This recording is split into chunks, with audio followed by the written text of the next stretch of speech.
Pernahkah Anda bertanya-tanya seberapa jauh seseorang dapat pergi untuk melindungi mereka yang mencintai? Bahkan jika itu berarti menghadapi seluruh kerumunan? Di jantung pagi yang tampaknya biasa, di pasar ngesplak yang sederhana, sesuatu yang luar biasa mulai terungkap. Seorang prajurit pasukan khusus, yang terbiasa memenuhi perintah dalam keheningan, melihat hidupnya terbalik ketika istrinya terancam dalam bisnisnya sendiri dengan upaya tersebut. Dan saat itulah keheningan berakhir. Tetapi apa yang terjadi ketika rasa takut menetap di tempat di mana hukum tampaknya tidak tercapai? Ketika mereka yang harus melindungi diri mereka sendiri tutup mulut, dan mereka yang mengintimidasi berjalan bebas di antara para pedagang sederhana, mengenakan pajak atas nama organisasi yang lebih mirip sekelompok mafia? Jawabannya mungkin mengejutkan Anda. Apa yang dimulai sebagai upaya diam-diam pada pemerasan segera menjadi tumpangan. Seorang pria, seragam hanya dengan keberaniannya, memutuskan bahwa ini akan menjadi hari terakhir keheningan. Tanpa menunggu perintah, tanpa meminta bala bantuan, ia menempatkan nama, kehormatan, dan keamanannya sendiri dalam risiko untuk melindungi tidak hanya istrinya, tetapi semua yang sudah menundukkan kepala karena takut. Dan semuanya direkam. Video konfrontasi itu menjadi viral, melakukan perjalanan kelompok WhatsApp, menyalakan debat dan mengambil nyala api keberanian dalam banyak hati. Tetapi apa yang beberapa orang lihat adalah apa yang terjadi sebelum itu. Ketegangan, ketakutan, dan saat yang tepat ketika garis antara ketidakadilan dan perlawanan dilintasi. Ini adalah kisah Aditya Prasetya, seorang prajurit, seorang suami. Simbol perlawanan yang belum menggunakan senapan atau bom, tetapi keyakinan bahwa martabat lebih berharga daripada aturan diam apapun. Tetap bersama kami dan cari tahu sebagai tindakan keberanian individu dapat menyalakan revolusi yang sunyi di tengah kekacauan. Matahari bahkan belum mencapai titik yang lebih tinggi ketika tanda ketegangan pertama muncul di pasar kecil ngeplak. Aditya Prasetya, seorang sersan yang berpengalaman dari pasukan khusus Kopassus, telah meninggalkan istrinya jarang merawat toko kelontong pasangan itu, ruang sederhana yang dibangun dengan upaya yang dibangun dengan dedikasi bertahun-tahun dan disiplin militer. Bagi mereka, tempat ini mewakili masa depan setelah hari-hari seragam. Namun, sementara Aditya kembali ke pangkalan Kartasura untuk hari pelatihan yang biasa, sesuatu yang tidak biasa terjadi. Langka, selalu ramah dengan pelanggan, didekati oleh seorang pria yang gemuk, menggunakan jaket dengan inisial organisasi lokal, GRIP. Didampingi oleh dua kroni, dia tidak berbicara sebagai klien, tetapi sebagai kolektor. Ini sudah berakhir tenggat waktu. Semua orang di sini membayar. Pemilik, atau apakah Anda menginginkan masalah? Dia menembak dengan nada ancaman. Jarang bingung. Tidak pernah mendengar kontribusi wajib. Bahkan lebih dengan nada ini. Dia mencoba berdebat, tetapi pria itu tidak ingin berbicara. Dia menabrak meja, menggulingkan barang, sementara yang lain mengintimidasi matanya. Adegan itu menarik sedikit perhatian. Pedagang lain lebih suka melihat lantai. Ketakutan berbicara lebih keras daripada solidaritas. Praktek ini bukan fiksi. Menurut data yang diterbitkan oleh Komnas HAM pada tahun 2022, kasus-kasus pemerasan dengan sapuan yang diinfiltrasi di area komersial telah tumbuh di pinggiran Indonesia. Dalam banyak episode ini, keheningan adalah mata uang bertahan hidup. Ketika Aditya pulang malam itu, dia menemukan seorang istri yang ketakutan, gemetar ketika melaporkan apa yang terjadi. Naluri militernya diaktifkan. Dia bukan hanya seorang prajurit, dia adalah seorang pria yang bertugas di dalam dan di luar barak.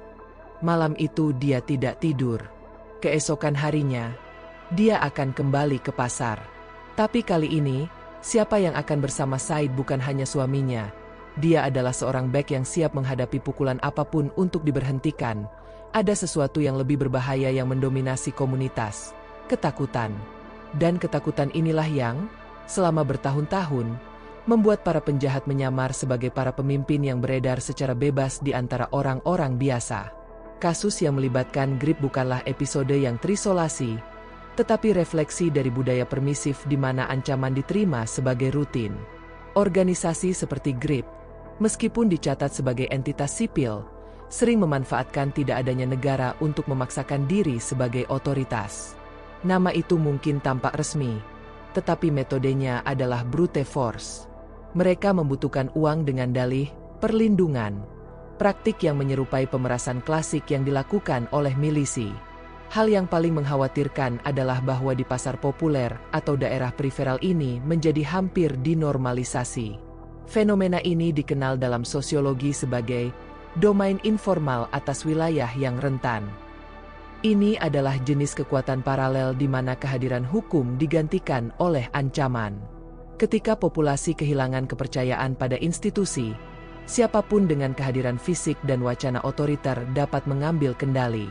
Dan sayangnya, banyak yang lebih suka tidak bereaksi, karena mereka tahu bahwa, tidak seperti keadilan formal, kekerasan kelompok-kelompok ini langsung dan tanpa henti.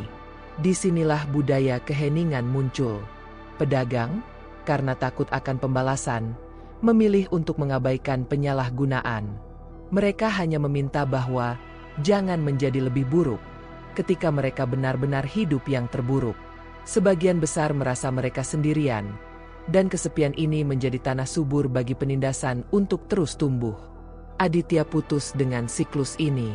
Setelah kembali ke pasar keesokan paginya, dia bukan hanya suami yang marah, itu adalah gangguan dalam standar. Kehadirannya memecahkan naskah intimidasi yang biasa. Dia menunjukkan, meskipun sendirian, ketakutan itu bisa dihadapi. Dan dengan melakukan itu, dia membangkitkan kemungkinan bahwa banyak orang sudah lupa untuk melawan. Tayang ketidakadilan. Pagi berikutnya sepertinya tidak berbeda dari yang lain, tetapi ada sesuatu di udara yang akan mengubah segalanya. Di antara koridor sempit pasar Ngensplak, di mana bau rempah-rempah berbaur dengan dus penguasaan, seorang pria tetap berdiri. Dia tidak menggunakan seragam, tetapi membawa di matanya keteguhan mereka yang tahu beratnya tanggung jawab. Aditya, yang diposisikan di depan pendirian itu sendiri, menyaksikan penuh perhatian. Itu bukan kewaspadaan yang umum. Itu adalah postur dari mereka yang menunggu yang tak terhindarkan. Dan itu tidak lama sebelum konfrontasi akan dimulai kembali. Sugeng, pria yang telah mencoba mengintimidasi Langka sehari sebelumnya, kembali dengan kesombongan yang sama, disertai dengan kroni-kroninya. Yang tidak dia ketahui adalah bahwa ini adalah penyergapan diam-diam, tidak dipersenjatai dengan amunisi, tetapi dengan keyakinan. Ketika dia mencoba mengulangi tuntutannya, dia terkejut dengan perlawanan yang tidak terduga. Momen itu cepat tetapi menentukan. Gerakan kering, imobilisasi yang tepat.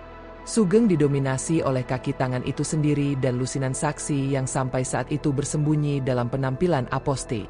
Keheningan pasar dipecah oleh suara ponsel yang didirikan. Seseorang sedang syuting. Dalam beberapa menit, rekaman visual itu memenangkan jaring, menyebabkan reaksi berantai. Video menjadi viral.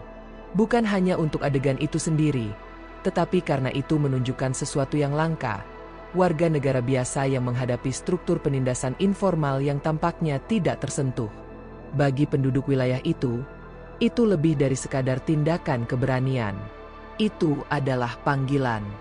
Jenis reaksi ini memiliki efek pengganda.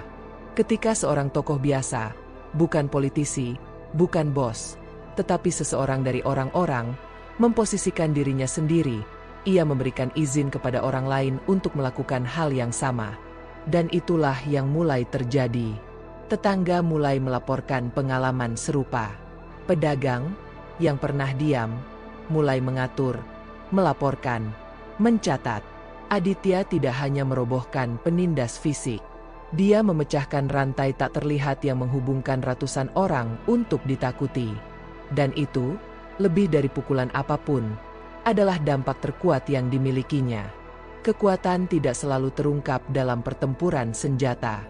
Terkadang itu memanifestasikan dirinya dalam gerakan sederhana, seperti menolak keheningan, seperti berdiri ketika semua orang di sekitar mereka memilih untuk membungkuk. Aditya Prasetya tidak memulai perang. Dia baru saja memutuskan untuk tidak memaafkan pengecut yang menjadi rutin. Tindakan konfrontasinya tidak hanya membongkar penipuan organisasi kriminal yang didorong oleh sipil, tetapi juga memberikan suara kepada mereka yang telah lama kehilangan harapan. Dia menunjukkan bahwa di belakang setiap warga negara biasa ada potensi perlawanan, bahwa ketakutan hanya mendominasi karena tidak ada yang menantangnya. Perubahan itu tidak datang dengan tembakan. Itu datang dengan integritas. Dengan pilihan seseorang yang menolak menerima bahwa istrinya dipermalukan, bahwa komunitasnya akan terus menyandera ancaman terselubung. Prinsip sederhana dan kuat inilah yang menghidupkan kembali keberanian di seluruh lingkungan. Dalam waktu singkat, pasar Ngensplak telah menjadi, di mana sebelum apatis memerintah, sekarang penampilan tegas muncul. Di mana sebelum dihindari mengecam, suara muncul. Contoh Aditya tidak berhenti dalam video viral. Ia bergema dalam tindakan masing-masing pedagang yang datang untuk mengatakan, cukup. Dan mungkin ini adalah pelajaran terbesar. Keadilan tidak selalu memakai toga. Keberanian tidak selalu datang dari tribun. Kadang-kadang dia dilahirkan di hati mereka yang hanya ingin hidup dalam damai, tetapi mengerti bahwa kedamaian sejati hanya ada ketika ada martabat. Jika ada sesuatu yang diajarkan kisah ini kepada kita adalah bahwa transformasi besar dapat dimulai di tempat yang paling tidak mungkin. Di bank beras, di sebuah toko roti, dalam tampilan yang tidak lagi menurunkan kepala. Dan ketika sebuah komunitas memutuskan tidak lagi menerima penindasan sebagai suatu aturan, ketakutan menjadi minoritas. Karena, pada akhirnya, kekuatan sejati suatu orang bukanlah siapa yang memerintahkannya, tetapi yang memutuskan, bahkan sendirian, tidak lagi didominasi.